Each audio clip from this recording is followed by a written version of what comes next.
Andrew Winston, it's a pleasure to meet you and spend some time on behalf of our ExecuNet membership.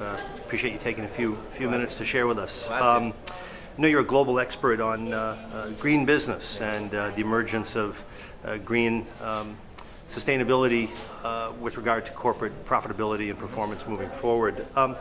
Why is the greening of business unavoidable at this point?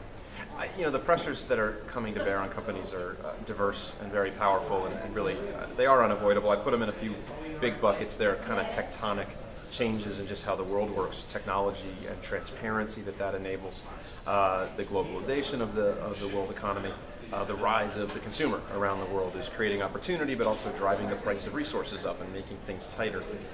There are pressures from stakeholders, your customers, your consumers, your employees, and there's just kind of physical constraints on the world, climate issues and water, biodiversity and land use. There's just lots of questions of companies around their use of resources and on social issues like equity and labor and freedom and how they act on all these issues. There's really no avoiding the pressures that companies face. Okay, I know you've issued a set of challenges to organizations about getting lean, getting smart, getting creative.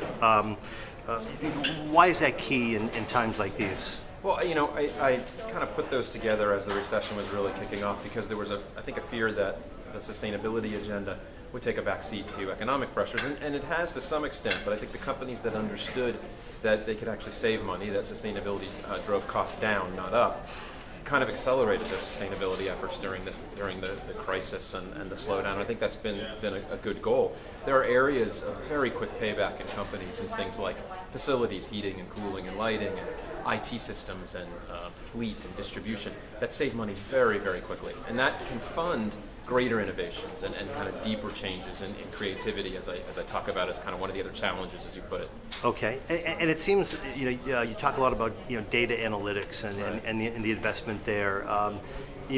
What can and should organizations be thinking about when it comes to assessing the data they have and putting it into sustainable practice? Well, the old phrase "what gets measured gets managed" is still true. It's a kind of common trite phrase because it works.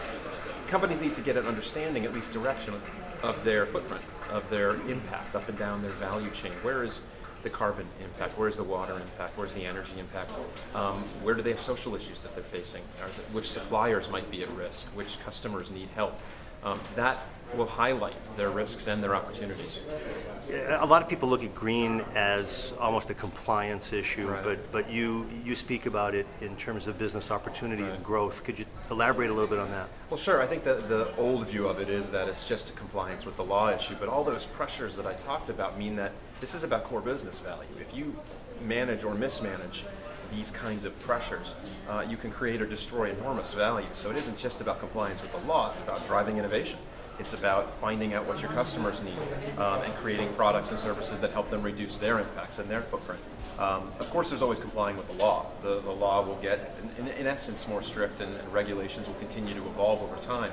But the pressure from your biggest stakeholders, your consumers, your customers, your employees, those pressures are actually greater than what the government's asking for in most cases. So it's really moving into a business imperative. Absolutely. Is that right? Absolutely. Great.